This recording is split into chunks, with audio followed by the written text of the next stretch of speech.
আরে যে বাচ্চার জমা লিখছি খালি ভুল। সংশোধন করা লাগবে। সংশোধন করা লাগবে, নিয়ে আসতেছি। আমারটাও তো একই সমস্যা। তোমারও ভুল হয়েছে। হ্যালো, হ্যাঁ আমি আসতেছি, মিটিং এ আসতেছি। আর হ্যাঁ আমাদের আজকে মিটিং আছে পৌরসভায়। আচ্ছা আচ্ছা ঠিক আছে। কিরে তোরা এখানে কেন বসি, কি হয়েছে তোদের? এই যে বাচ্চার জমা লিখছি ভুল হয়েছে, ভুল সংশোধন করার জন্য আবার মনে মধ্যে পিছিয়ে পিছিয়ে ঘুরতেছি। খালি ভুল আর ভুল, তোর কি হয়েছে? একই সমস্যা, খালি শুধু ভুল আর ভুল। শাহবাগ স্কুলে ভর্তি করিস নাই? এটা ভুল হলে আবার সংশোধন না করলে ভর্তি করাবো কি? অতি বড় কিভাবে করে? শোন, মানে আমি তো সবকিছু বলতে পারি না, বুঝিস না, সরকার থেকে তো নিয়ম করছিল, মানে বাচ্চা হওয়ার সাথে সাথে যদি তোরা জন্ম নিবন্ধনটা করে নিতি তাহলে আজকে তোদের এরকম দৌড়াদৌড়ি করা লাগতো না।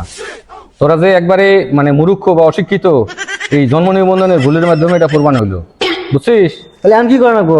এখন শোন, এখন ওই যে স্যারের সাথে কথা কও, আছে অফিসে, ওরা কি কি বলে, কি কি কাগজ না চায় না আমি চায়। বুঝি না টুজি না, নন্ত ভাই আপনি হাতে নন্ত। শোন, এটা বর্তমান অনলাইনের যুগ, এটা হাত ধরে কাজ হবে না, এটা তোর সংশোধন তোর করা লাগবে, এটা হাত ধরে পাও ধরে কোনো কাজ অনলাইন হবে কি না। করে করবো আবার? ওই শোন, উপরে ওই যে ভিতরে দোকান আছে, ওখানে অনলাইন করতে যা।